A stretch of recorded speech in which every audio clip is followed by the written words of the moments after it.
Bom dia, jovens, a paz do Senhor Jesus. É um privilégio, mais uma vez, podermos estar aqui para estudar, né?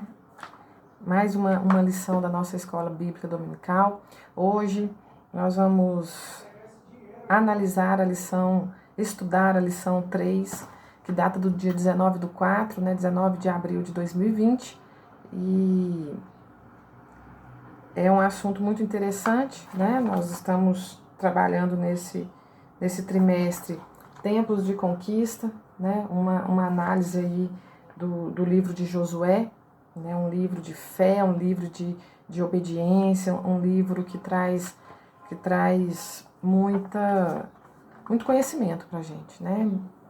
E inclusive sobre o nosso relacionamento com Deus. Josué é um exemplo disso, né? Um homem de fé. O tema é preparativos para a conquista. Só nesse tema aqui a gente já consegue pensar algo, né, sobre a palavra de Deus, uma reflexão. Só o tema já nos traz uma reflexão que muitas vezes nós fazemos. Se Deus já havia prometido a terra, por que então precisava de preparativo? Já era promessa. Eles já tinham uma promessa de Deus lá 40 anos atrás de que eles seriam detentores daquela terra, eles pisariam, eles tomariam posse daquela terra. Então, por que precisaria de preparativo? Não deveria ser só chegar e demarcar lá o território e entrar para dentro e tomar posse? Não é bem assim. E a gente começa a entender, né, os mistérios, o que Deus quer ensinar para o povo. Né? Não é simplesmente assim, né, chegar e tomar posse. Né? Existe um processo, existe uma preparação, é isso que o título está falando, né? Os preparativos. E essa preparação gera aprendizado, nós vamos ver isso, gera relacionamento com Deus, gera conhecimento de Deus. E mais uma coisa também que a gente pode tirar desse título já. Quando Deus promete algo, quando Deus te entrega uma promessa, quando Deus diz que vai fazer algo na vida de um homem, existe aí a necessidade da ação desse mesmo homem, né? Desse homem a quem se destina essa promessa. No caso aqui era um povo, né? O povo hebreu. Não é simplesmente um presente que chega empacotado na sua porta e é só tirar o laço e tomar posse da bênção. Não é assim. Né? O que nós vemos na Bíblia não é dessa forma. Né? As promessas não são entregues dessa forma. É necessário haver um movimento, é necessário haver uma ação, é necessário haver um planejamento dos homens, é necessário colocar a fé em ação. Nós vamos ver isso de forma linda nessa lição, né? Essa fé em ação. Então vamos ver um pouquinho sobre isso. O que diz o que traz o nosso texto do dia? O texto do dia diz o seguinte: o cavalo prepara-se para o dia da batalha, mas do Senhor vem a vitória. Isso está lá em Provérbios 21:31. O que esse texto, o que esse versículo já de cara nos ensina? Que embora o cavalo precise, é necessário se preparar, é necessário que ele esteja preparado para essa batalha, ele participa dessa batalha, mas é o Senhor que chancela, é do Senhor que vem a vitória. Nós somos dependentes de Deus, dependentes totais de Deus. E nós precisamos ter muita clareza sobre isso. Né? Muitas vezes as pessoas acreditam que as vitórias que elas alcançam é fruto das suas mãos, é fruto do esforço do seu braço. E aqui nós vamos ver que não, que o Senhor não chancelar a sua vitória, você não vai tomar posse dela, amém? Síntese: Deus conduz o seu povo e concede a vitória, mas a glória por toda e qualquer conquista deve ser atribuída exclusivamente a Ele, o Senhor dos Exércitos. Não, isso me lembrou aquele versículo, um versículo que eu acho que é muito válido para os dias de hoje, né, que nós estamos vivendo, nesse isolamento, lidando com a insegurança dessa pandemia, né, que se o Senhor não guardar, é o que está lá em Salmo 127, se o Senhor não guardar, em vão vigia o sentinela. Ou seja, o esforço do homem, ele vai até o limite. O esforço do homem, ele te segura ou te assegura até um limite. Né? Se o Senhor não guardar, é em vão qualquer tipo de esforço seu, qualquer tipo de guarda, qualquer tipo de vigilância, né? Qualquer tipo de precaução. Então a fé tem que estar em primeiro lugar na vida do cristão. Amém? É isso que nós vamos entendendo aqui. Então vamos partir para os nossos objetivos. Os objetivos dessa lição é mostrar os preparativos que Josué determinou ao povo, né, para a conquista da Terra Prometida, explicar a respeito da necessidade de conhecer o ambiente da batalha, qual que é a importância disso, né, reconhecer que, inclusive, sem intervenção divina, nenhuma vitória haverá, e demonstrar a coragem e a fé da Raabe, que era uma heroína improvável, mas que entrou lá para o rol, né, dos heróis da fé, né, uma heroína da fé. Então vamos lá, o que o nosso texto bíblico diz? Nosso texto bíblico está em Josué 2, 1, 9, 11, 23 e 24. E diz assim: enviou Josué, filho de Num, 2 homens, desde Sitim, a espiar secretamente, dizendo: andai e observai a terra de Jericó. Foram, pois, e entraram na casa de uma mulher prostituta, cujo nome era Raabe, e dormiram ali.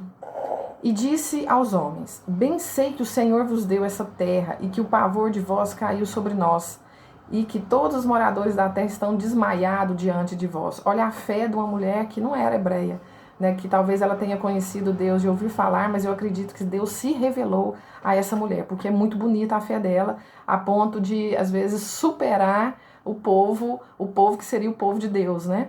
Ouvindo isso, desmaiou o nosso coração, e em ninguém mais há ânimo algum por causa da vossa presença, porque o Senhor vosso Deus é Deus, em cima nos céus e embaixo na terra. Olha, reconhecendo o poderio de Deus, né, a soberania de Deus. Assim, aqueles 2 homens voltaram e desceram do monte e passaram e vieram a Josué, filho de Num, e contaram-lhe tudo quanto lhe acontecera. E disseram a Josué: certamente o Senhor tem dado toda essa terra nas nossas mãos, pois até todos os moradores estão desmaiados diante de nós. Olha aí já, né, Deus acalmando o coração deles, a vitória é de vocês. Isso algo parecido tinha acontecido, né, há 38 anos atrás, que quando Moisés mandou 12 espias, né, isso já tinha acontecido. Mas eu vou falar disso um pouquinho adiante. Mas esses 2 espias vieram com esse mesmo sentimento, o mesmo sentimento que 2 desses 12 espias teve naquele tempo. Mas vamos lá. Comentário. Introdução. A introdução diz assim, depois de ouvirem as últimas instruções de Moisés, podemos perceber, mediante a leitura do texto bíblico, que os hebreus estavam agora melhor organizados, conscientes de sua missão histórica e mais disciplinados. Com a chegada deles às fronteiras da Terra Prometida, o discurso final e a morte do líder Moisés, Josué já estava devidamente confirmado como comandante-chefe em seu lugar. O povo entendeu que estava chegando um novo tempo para suas vidas. A promessa que há séculos pairava sobre a nação, agora tornar-se-ia realidade. Eles estavam diante, né, da terra nesse momento. Eles estavam prontos, né, estavam preparados para tomar posse, né, dessa promessa. Os hebreus sabiam que, como no episódio do Mar Vermelho, Deus precisava intervir. Aqui já é um povo já quebrantado, um povo que já tinha aprendido a se relacionar com Deus, é um povo que já tinha aprendido a obedecer a Deus. Né? Eles estavam diferentes dos pais, né, dos avós, às vezes, que saíram da Terra Prometida e murmuraram e acabaram se perdendo, né, morrendo, inclusive, no deserto, a ponto de gerar a ira de Deus e falar: ninguém entra, né, ninguém vai entrar, ninguém vai pisar nessa terra, né, porque eles murmuraram, eles duvidaram. Né? Esse povo aqui já estava preparado, eles estavam conscientes da soberania de Deus, eles estavam conscientes do poder de Deus, eles estavam conscientes da promessa de Deus, eles estavam conscientes que necessitavam da intervenção divina para colocar a mão ou colocar os pés na terra prometida. Os hebreus sabiam que, como episódio do Mar Vermelho, Deus precisava intervir fortemente para que eles pudessem, então, entrar na terra prometida. Josué ordena ao povo, pela fé, que façam os preparativos para atravessar o Jordão e conquistar a herança. Né? Ordenar o povo pela fé. Isso aí mostra a característica principal de Josué. Né? Ele era um homem realmente que andava ou era direcionado pela fé. Então, o que nós estamos vendo nessa introdução? Nós precisamos entender que aquele que é mais que vencedor, irmãos, né, o que diz lá em Romanos 8:37, o que é vencedor, o que é mais que vencedor, ele precisa da fé como um catalisador para a sua vitória. A fé é o que nos impulsiona. Nós, como cristãos, nós dependemos totalmente da fé para vivermos a nossa espiritualidade, para sermos impulsionados, inclusive, no que o Senhor quer de nós, para nos motivarmos a obedecer. Né? A palavra diz em João 5,4 que todo aquele que é nascido de Deus vence o mundo. Glória a Deus. E esta é a vitória que vence o mundo, a nossa fé. A fé é a propulsora da nossa vitória. É através dela, né, tem um dia eu ouvi um pastor falando que a fé é o que liga o céu à terra. Né, como se a fé fosse o que... A fé é o que move o coração de Deus. Não que isso seja dependente de Deus, que nós estamos colocando o homem como detentor do poder. Não. Mas a fé mexe com o coração de Deus, a ponto de movimentar Deus. Nós podemos ver isso na caminhada de Jesus sobre a terra. A fé das pessoas que às vezes nem eram, ainda não eram gentias, né? Não conhecia totalmente, mas elas creram em Jesus. Todos os milagres a maioria dos milagres que são relatados, houve um movimento da pessoa, um movimento, a fé em ação, a fé dela fez ela se movimentar até o mestre, e ao tocá-lo, ao pedir, ao verbalizar a crença, a fé genuína no poder de Cristo, a fé, o milagre era liberado sobre aquela pessoa, a ponto de muitas vezes nós ouvirmos, lermos, né, na palavra de Deus, Jesus dizendo, vá, a tua fé te salvou. A ponto de, às vezes, Jesus não precisar nem tocar, às vezes Jesus não precisar nem ir no lugar da pessoa doente, mas só pela verbalização da fé, né, por Jesus sentir a fé daquela pessoa, o milagre era liberado. Então a fé sim é um catalisador. E Josué era um homem de fé. Ele estava, apesar de ser um guerreiro, apesar de ser um estrategista, apesar de ser um homem forjado para a guerra, a fé dele vinha em primeiro lugar. Porque ele sabia que sem a dependência total ao Senhor, toda aquela experiência dele era inútil. E a gente fica muito claro isso numa das batalhas, né? Que o povo hebreu, depois dessa caminhada, depois desse momento aqui, perdeu. Depois de imensas vitórias, grandiosas vitórias, ele perdeu a batalha de Ai. Por quê? Porque Acã tinha pecado, tinha desobedecido a Deus, e Deus falou que se desobedecesse, né, se eles guardassem alguma coisa lá, algum despojo da guerra lá, ou na verdade não era despojo não, era assim, guardasse alguma coisa que Deus não queria que guardasse, que era para ser destruído, que todo o povo seria amaldiçoado. E Acã guardou algo ali. Ele levou para casa, né, ele escondeu, e o povo foi amaldiçoado a ponto da próxima batalha eles perderem a batalha. Então nós precisamos ficar muito atentos nesses detalhes que está implícito nessa lição e que a gente precisa trazer para a nossa vida diária. Temos 3 exemplos grandiosos também que homens que se destacaram pela sua fé na Bíblia, né? Abraão, né, que estava lá super tranquilo, porto seguro lá na terra dos caldeus, tudo organizado, tinha tudo ali, né? Parecia tudo muito organizado, era tudo muito organizado para ele estava numa zona de conforto, ele estava num porto seguro, e Deus manda ele sair dali, né? Deus mostra um novo projeto onde ele tinha que caminhar sozinho. E ele, apesar de que parecia que podia dar tudo errado, ele obedece ao Senhor, e a partir de tudo a história de Abraão começa, né? Grandiosa. Né? Então ele obedeceu, apesar de parecer que tudo podia dar errado, ele creu, ele obedeceu ao Senhor e ele tomou posse, né, das promessas que o Senhor tinha para a vida dele e para a descendência dele. Amém? Outro, né, Davi, que apesar de todos os erros, de todos os pecados, a Bíblia chama ele de homem segundo o coração de Deus. Por quê? Por causa da fé genuína daquele homem, por causa do quebrantamento dele diante de Deus, pelo reconhecimento da superioridade de Deus, pelo amor genuíno que ele tinha ao Senhor. Né? Por isso que ele tem esse destaque. E Josué, que é o tema da nossa lição aqui, né? É o personagem central da nossa lição, que era considerado até louco, assim, porque ele tinha uma fé cega. Eu falo assim que é tão bonito a gente ver, analisar a fé de Josué, que antes que Deus colocasse algo sobre os pés dele, ele dava o passo. Ele era capaz de confiar cegamente no Senhor, e por isso, né, eles alcançaram tudo que alcançou, né? Ele foi um instrumento, né? usado por Deus ali. Então vamos seguir. O primeiro tópico aí, Josué prepara o povo para a travessia do Jordão. O livro de Josué narra a história da saga dos hebreus rumo a Canaã. Foram 40 anos de muitas lutas, né? Nós conhecemos isso, vocês viram isso nas outras lições. Era algo para durar 40 dias, durou 40 anos no deserto, porque o povo murmurou, porque o povo duvidou, apesar de todos os milagres, de toda a provisão de Deus, o povo ali duvidou naquele momento, então isso se estendeu. E o que a gente precisa tirar desse tópico aqui? Josué reuniu os príncipes do povo e deu-lhes uma ordem com a qual os hebreus não estavam acostumados. Olha só. Passai pelo meio do arraial e ordenar ao povo dizendo, provede-vos de comida. Isso aqui é muito interessante. Eu gostei muito desse tema aqui, desse tópico.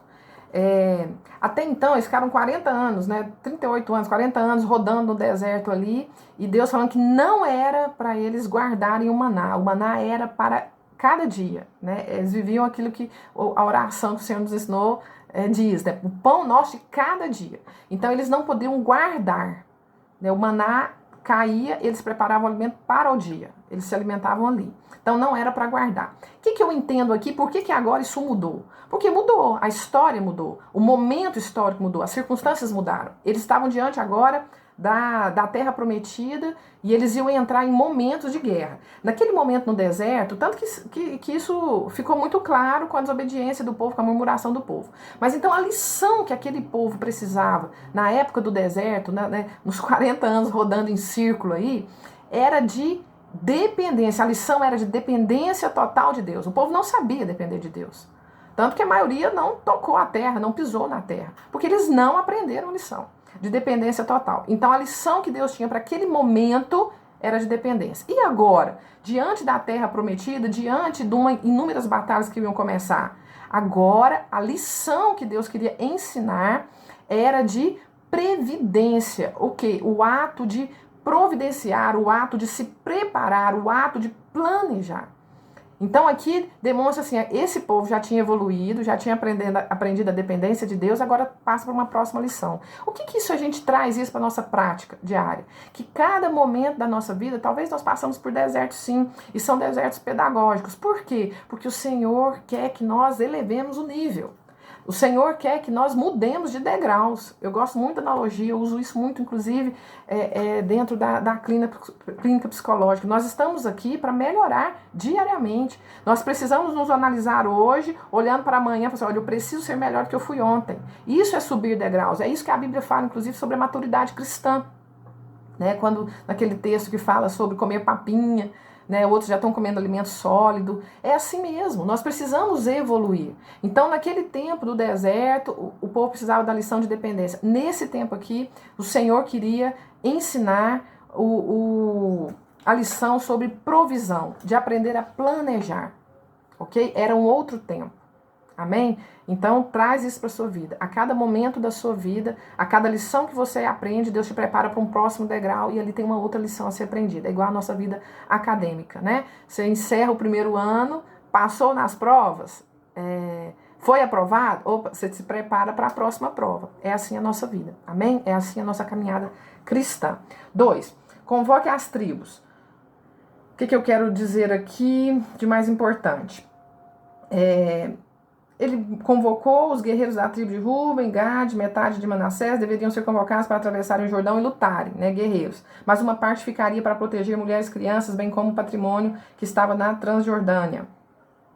O que é interessante desse tópico aqui para gente trazer para a nossa vida diária? É importante orar, sim, e a Bíblia fala para vigiar, inclusive, antes de orar, não é isso? Então, é necessário vigilância também. Oração é necessária, a batalha é necessária, mas a vigilância também é necessária. O que eu estou querendo dizer?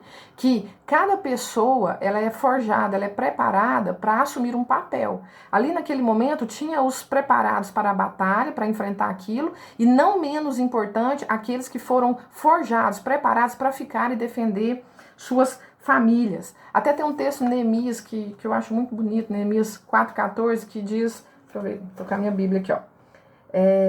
A parte B do versículo.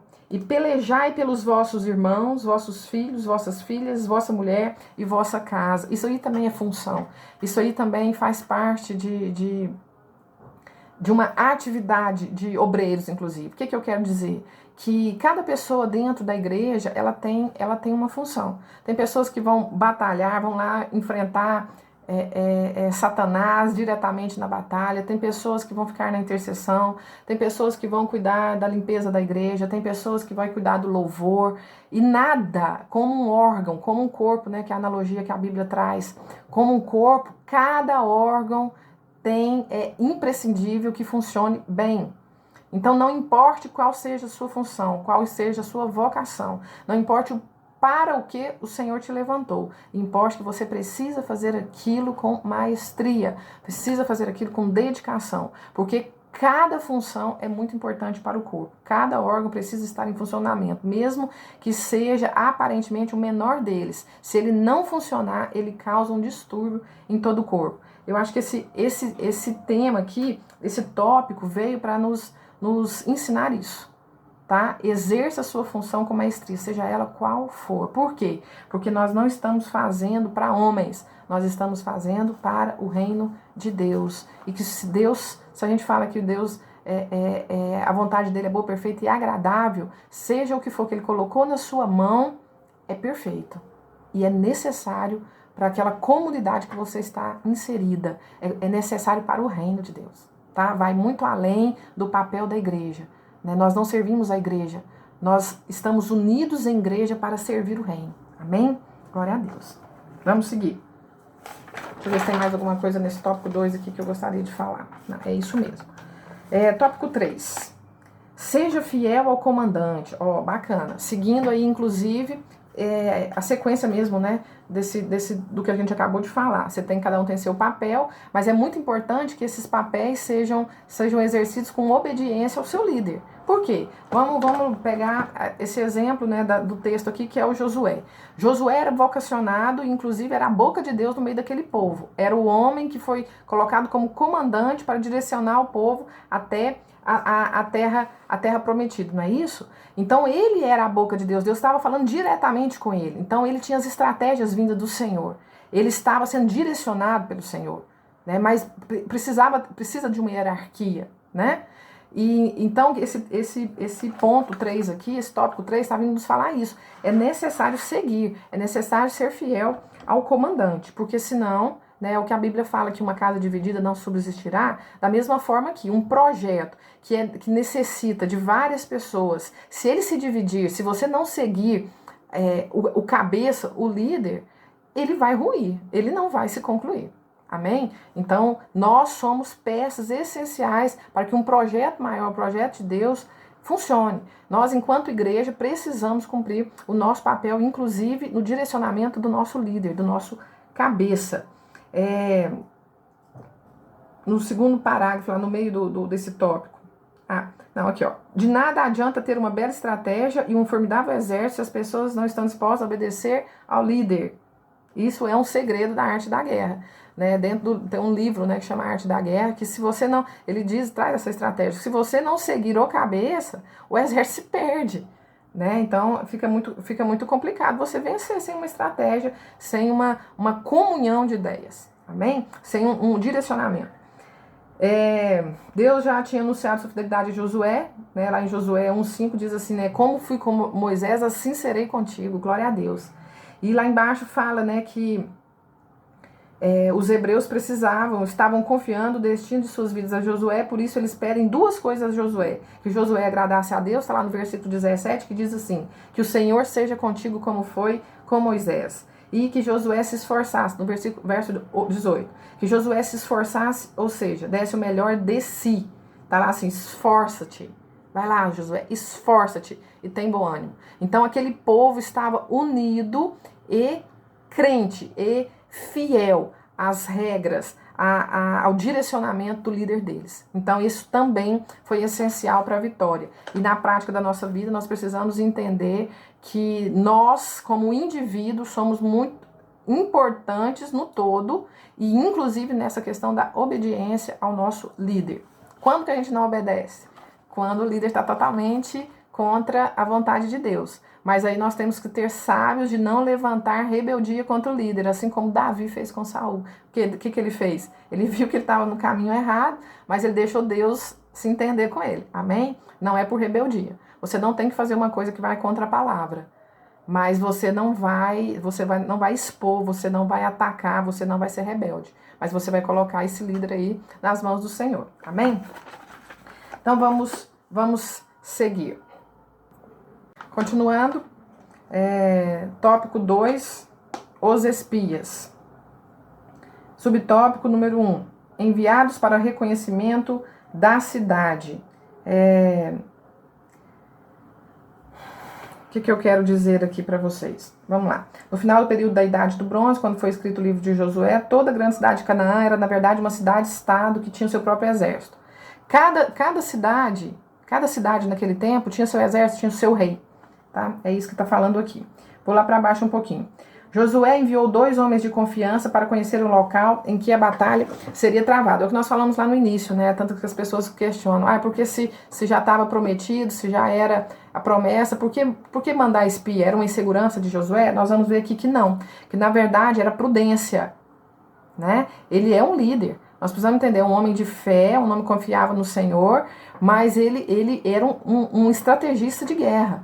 E uma dos quesitos, um dos tópicos, né, dentro da arte da guerra é justamente isso, conhecer a fraqueza do inimigo. Foi isso que Josué quis ao enviar os espias, né, conhecer as fraquezas, conhecer os limites, conhecer a vulnerabilidade, mas conhecer também a fortaleza, né, do inimigo, né, para montar essa estratégia humana, né, porque a estratégia espiritual ele já tinha, né, o Senhor era com eles, né, e essa conduta de Josué em conhecer as condições que seriam enfrentadas por suas tropas demonstra sua responsabilidade pessoal e atesta sua profunda dependência de Deus e fé.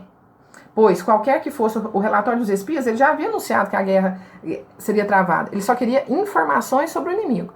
A guerra, eles já estavam preparados para invadir, eles já estavam preparados para partir para a guerra, né? Essas qualidades, dentre outras, fizeram de Josué um líder de excelência. Eu quero lembrar a vocês, jovens, sobre a questão lá da época de Moisés, 38 anos antes. Josué, inclusive, estava entre os espias que foram enviados, né, para conhecer a terra. Vocês lembram disso? Foram enviados 12. 10 voltaram morrendo de medo, porque acharam o povo muito poderoso, forte, guerreiro, né, falavam assim como gigantes, né, e falava assim, nós estamos mortos, nós nunca vamos conseguir. Eles duvidaram, lembra? Primeira geração lá, aquela que saiu do deserto, aquela que precisava aprender sobre dependência de Deus. Tá vendo que esses 10 espias aí, eles referem muito, eles demonstram muito, eles remetem muito àquela característica daquele povo que saiu, aquele povo que murmurou, inclusive morreu no deserto.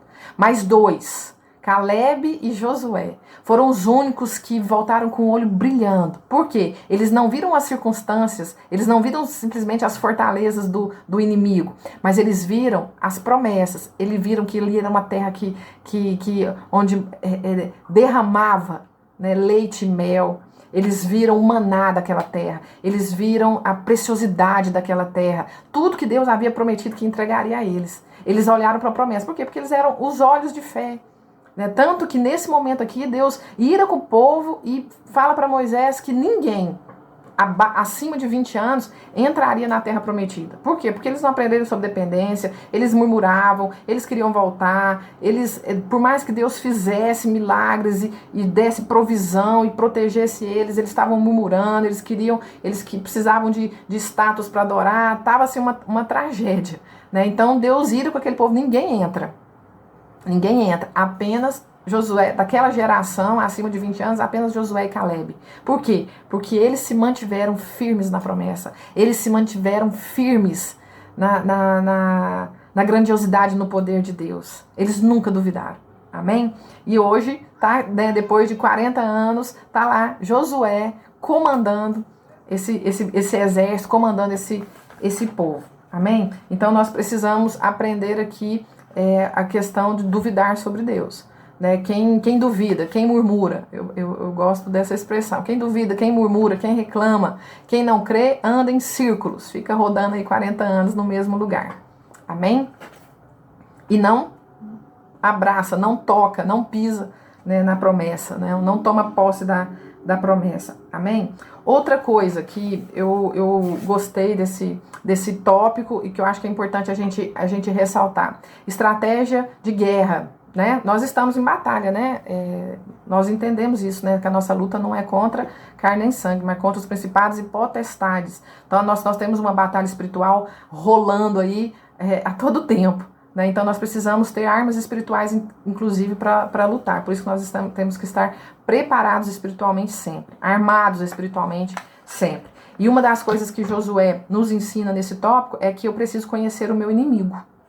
Amém? Tem algo que, eu acho, se não me engano, Paulo fala em 2 Coríntios 2,11. Paulo diz assim, ó: nós não ignoramos seus ardis. Olha, Paulo se referindo a Satanás. Ou seja, nós precisamos conhecer o nosso adversário, nós precisamos conhecer o nosso inimigo, suas fraquezas e suas fortalezas. Tanto que até pelos nomes de Satanás nós tiramos informações que a gente leva para a nossa vida para a gente vigiar contra ele. Né? Satanás, o que significa? Acusador. Ou seja, nós sabemos que nessa nossa batalha espiritual nós vamos enfrentar acusações. E que muitas pessoas, muitos cristãos, inclusive, se perdem nisso. Né? Porque fala que o Senhor, quando nós nos arrependemos, quando nós entregamos a nossa vida a Ele, quando nós mudamos o nosso caminho, quando nós mudamos nossas vestes, Ele pega os nossos erros e joga lá no mais profundo abismo. Né? Mas o acusador faz a gente ir lá, ele fica nos acusando, nos lembrando e faz a gente ir lá pescar o que Deus já jogou lá no mais profundo abismo no mar. Né? Então ele é um acusador. Nós precisamos entender isso para a gente tomar cuidado, né, contra essa arma de acusação, para nos proteger, nos blindar contra ela. E diabo é um outro nome, né, do inimigo aí. Eu falei errado, desculpa. Diabo é acusador, Satanás é adversário. Então quem causa uma oposição. E o diabo é acusador, que é a arma de acusação que ele usa. Desculpa, troquei aqui. Satanás, adversário, diabo, acusador. Então, ele é um acusador e ele é o nosso adversário. Ele vai criar estratégia para nos destruir. Então, nós precisamos conhecer, inclusive, como ele age, para que nós possamos nos blindar contra as suas estratégias e contra as suas investidas. Amém? Vamos para o tópico 2. Subtópico 2. Os espias são descobertos. Vamos lá. Após atravessarem o Jordão, os 2 espias partiram para Jericó, que ficava aproximadamente 6,5 quilômetros. A princípio a missão não foi descoberta, mas ao cair da noite foi comunicado o caso ao rei de Jericó, que imediatamente mandou seus soldados à propriedade de uma prostituta chamada Raabe. Os espias estavam hospedados lá, mas a mulher não revelou a presença deles, salvando suas vidas. É interessante como Deus usa pessoas improváveis, uma prostituta, dentro do fronte do inimigo, né, da terra do inimigo, para salvar aqueles espias. Né? Então é interessante como Deus usa pessoas improváveis em lugares inusitados para estabelecer seu querer. Quantas vezes isso acontece no dia a dia da vida do cristão? Pessoas não crentes são levantadas para abençoar e proteger os que são fiéis ao Senhor. Aquela situação em Jericó era imprevisível para os espias e para Josué, mas para o Senhor não. Bacana isso aqui, né? O tópico aqui já diz tudo, né? A gente não precisa muito gastar tempo, não. Mas eu queria dizer que nosso Deus é especialista em tirar coisas boas de circunstâncias ruins, né? Por isso que a palavra diz que todas as coisas cooperam para o bem daqueles que amam a Deus. Aqueles espias estavam ali, seguindo um propósito do Senhor, reconhecendo a terra que Deus iria entregar a eles, né? Como uma estratégia de guerra. E aconteceu uma situação inusitada, o rei descobriu a presença deles, mas Deus levantou uma prostituta que já conhecia o Senhor, que Deus já tinha se revelado a ela, que já estava, como diz ela, né, no texto que a gente leu, desmaiada pelo poder de Deus, pela grandiosidade desse Deus dos hebreus. Ela já estava convencida que ele era único, ele era soberano, ela já estava rendida. E Deus nos leva até ela para que ela protegesse. E, inclusive, através disso, a casa dela é salva, a família dela é salva. Olha para você ver, né? Nunca é unilateral, né? Deus não ajudou simplesmente os espias, né? Deus salvou a família daquela mulher. Mesmo algo muito improvável, o Senhor fez dali, tirou dali uma bênção, né? A gente, quantos testemunhos, né? Nós conhecemos de pessoas que tiveram resposta, escape, solução, muitas vezes da mão dos ímpios, né? Porque o Senhor usa quem Ele quer para ajudar os seus. Tem um provérbio que eu gosto muito, 13:22, que diz que a riqueza do pecador é depositada para o justo. Esse é o nosso Deus, né? A ponto de fazer, às vezes, o pecador, o ímpio, trabalhar, né? Trabalhar para nós, trabalhar para quem é o justo, para que ele seja abençoado, amém? Confia nesse Deus, não duvide, não tire seus olhos disso, né? Confie na provisão do Senhor. Ele é perito em nos surpreender. Ele é perito em abrir portas onde não existe. Não duvida disso, não. Isso ainda acontece, amém? Romanos 12:2 diz que para a gente nos alegrar, alegrai-vos na esperança, né? E tem o Salmo 46, até eu trouxe ele aqui, que diz o seguinte: Deus é o nosso refúgio e fortaleza, socorro bem presente nas tribulações. Portanto, não temeremos. Diz assim: Deus é o nosso refúgio e fortaleza, socorro bem presente nas tribulações. Portanto, não temeremos. Ainda que a terra se transtorne e os montes se abalem no seio dos mares, ainda que as águas tumultuem e espumejem, e na sua fúria os montes se estremeçam. E lá no final, a partir do 10: Aquietai-vos e sabei que eu sou Deus, sou exaltado entre as nações, sou exaltado na terra. O Senhor dos exércitos está conosco, o Deus de Jacó é o nosso refúgio. Essa é uma promessa. Nós não precisamos nos preocupar, faça a sua parte e deixa que confie no Senhor, que é aquele que aquieta o nosso coração, aquele que acalma o nosso coração, mas é o nosso refúgio, é a nossa fortaleza, é o nosso socorro presente em qualquer tribulação. Amém? Nós precisamos viver essa verdade, né, e confiar verdadeiramente no Senhor, assim como Josué nos ensina, ou como aqueles espias confiaram, e o Senhor levantou uma proteção ali, né, um escape muito improvável. Amém? Então vamos seguir aqui para o tópico 3. Um testemunho para os espias.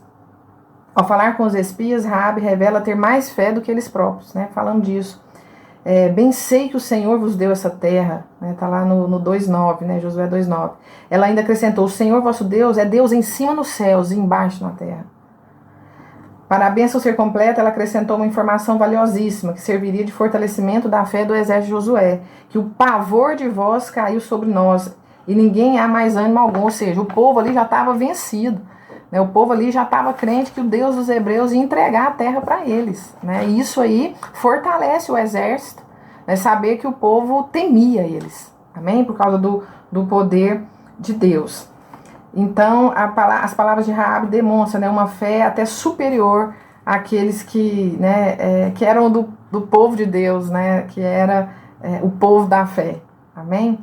Deus se revelou a Raabe, e a ponto dela se render totalmente a ele, né? Creu, confiou, se arriscou, né, pelo povo hebreu, pelo povo de Deus, né, do Deus verdadeiro. Foi usada para Deus como um agente secreto no fronte do inimigo. Amém. Esse é o nosso Deus, né? O que ele faz. Então vamos passar para o tópico 3 aqui e partindo já para o final da nossa lição. Raabe, uma heroína da fé. Vamos ver o que a nossa revistinha fala aqui. Cadê? Uma mulher de fé. A figura de Raabe surgiu de modo inesperado na história dos hebreus para demonstrar que Deus é soberano. Raabe tinha uma vida promíscua em Jericó, mas o Senhor resgatou e fez de sua vida um instrumento em suas mãos. Sua ação é tão magnífica que lhe conferiu o status de heroína da fé. Vocês dão uma olhadinha lá, né, em Hebreus 11, né, o rol lá dos heróis da fé, e Raabe está lá. Depois da queda de Jericó, Raabe casou-se com um homem de Judá e gerou um filho, Boaz, o qual posteriormente casou-se com a moabita Ruth, assumindo a geração da linhagem real, vindo a tornar-se ascendente do Senhor Jesus. Queridos, isso aqui é lindo, né? Uma prostituta, improvável, uma mulher promíscua, mas que no momento, isso aqui, nossa, dá uma lição maravilhosa, né? Como Deus é maravilhoso e nos prova isso na vida de Raabe, né? Que Deus realmente não faz acepção de pessoas, que para Deus não importa a vida que você teve na lama lá atrás, não importa o seu pecado, no momento que você se arrepende, no momento que você se permite ser transformado pelo poder de Deus, ser limpado por Deus, a sua vida é transformada a ponto de seus pecados serem apagados, do seu preconceito que havia sobre você ser rasgado. E aí você está pronto, inclusive, no caso de Raabe, entrou na ascendência de Jesus. Por que entrou na ascendência de Jesus? Ela foi mãe de Boaz. Boaz é avô, né, era avô do rei Davi, né, e é da linhagem de Jesus, né, o filho de Davi, né, por causa de José, né, o pai dele.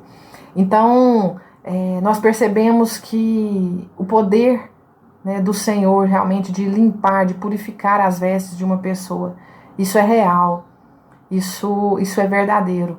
Então nós precisamos aprender, inclusive, a não ser preconceituosos, porque muitas vezes nós vemos isso dentro da igreja, né? Nós olhamos uma pessoa e definimos a pessoa pelo seu pecado. Nós não olhamos a pessoa com as vestes novas, né? Mas graças a Deus o Senhor não vê como nós vemos. Mas é importante a gente aprender essa lição. Nós precisamos ter os olhos de Cristo, né, para acolhermos os irmãos e recebermos ele como mais um membro desse corpo, lavado e remido, independente do seu passado, porque Deus não vê assim. Amém?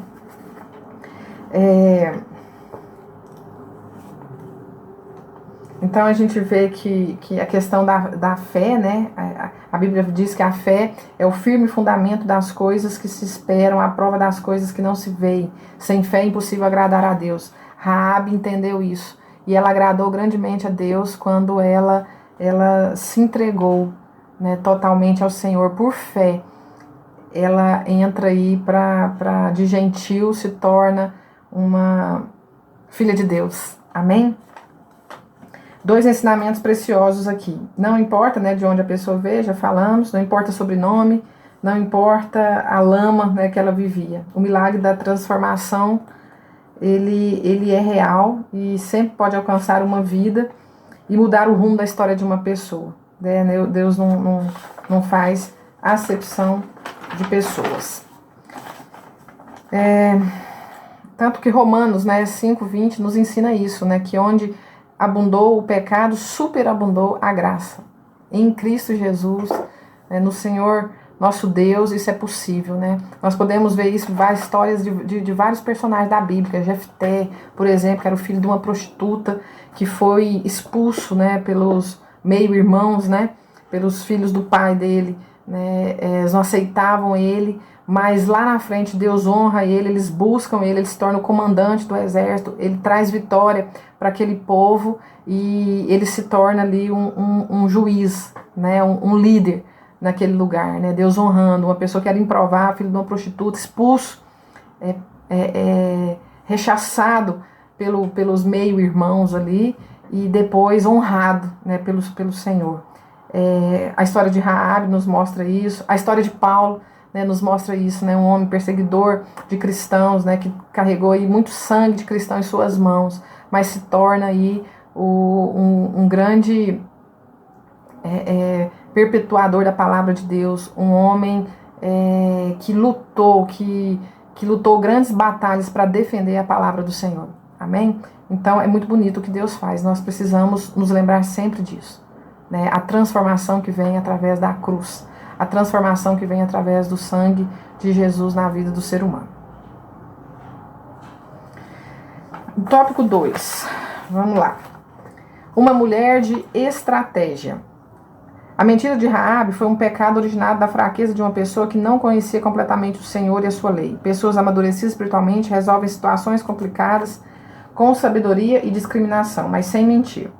Como aconteceu com Abraão, quando foi questionado por Isaac, né, em Gênesis 22, 7, 8. Quando aconteceu com Jesus, quando seus irmãos lhe perguntaram se ele não ia subir à festa, né, de Jerusalém. Deus abençoou a Raabe, não por sua mentira. O que o tópico está querendo trazer é justamente isso. Queridos, muitas vezes as pessoas falam, não, mas uma mentirinha, Raabe mentiu, né, uma mentira boa. Não, Deus não abençoou Raabe pela mentira dela. Mentira é mentira, né, e o pai da mentira a gente sabe quem é. Então, o pai da mentira é o diabo, é Satanás. Então Deus não defende mentira. Ele não abençoou Raabe por causa da mentira. Na verdade, a imaturidade dela, né, cristã, imaturidade da fé dela, ali não a conduziu da melhor forma. Então ela precisou usar a estratégia de uma mentira. Mas Deus não abençoou isso. O que Deus abençoou foi a fé dela, a entrega dela verdadeira, dela acreditar que o Deus dos hebreus, o Deus era único, soberano, maior. Deus se revelou a ela e ela se entregou verdadeiramente a Deus. Então essa fé que faz de Raabe uma heroína da fé, ok? Não foi a mentira, né? Nós precisamos entender isso e nunca defender isso como usar essa palavra para defender qualquer tipo de mentira. Não, o pai da mentira é Satanás, amém? Então Deus abençoa Raabe não por sua mentira, mas por sua coragem e fé. A longanimidade de Deus em relação a suportar nossos muitos pecados é surpreendente. O Senhor não nos destrói por nossos erros, mas nos corrige com sua palavra. Abençoa-nos e diz, vai e não peques mais, né? Suas misericórdias renovam-se a cada manhã e são a causa de não sermos consumidos. Então esse tópico vem justamente para justificar isso, que muitas pessoas usam dessa palavra para justificar mentiras. Não foi a mentira que fez de Raabe uma heroína da fé, foi a fé dela. Foi a fé na superioridade, na soberania do Deus Todo-Poderoso. E mentira não cabe em lugar nenhum. Amém? Então vamos passar aí para o tópico 3, o último tópico para a gente encerrar a nossa lição. A mulher do fio escarlate. Que lindo, né? Só esse título aí já nos traz essa reflexão. Gente, todo o Antigo Testamento faz uma referência para o sacrifício de Jesus, do Cordeiro perfeito, o sangue de Jesus vertido na cruz do Calvário. Todo o Velho Testamento aponta, e esse fio escarlate não é diferente, né? Assim como teve aquele momento lá dos hebreus passarem sangue nos umbrais das portas, né? Na praga que mataria os primogênitos, lembra? Então o sangue também remetendo ao quê? O sacrifício perfeito, o sacrifício de sangue na cruz protege vocês, blinda vocês. Do mesmo jeito, esse fio escarlate, inclusive vermelho, para identificar, para remeter, já remetendo ao sacrifício que seria feito na cruz do Calvário. E nós precisamos entender que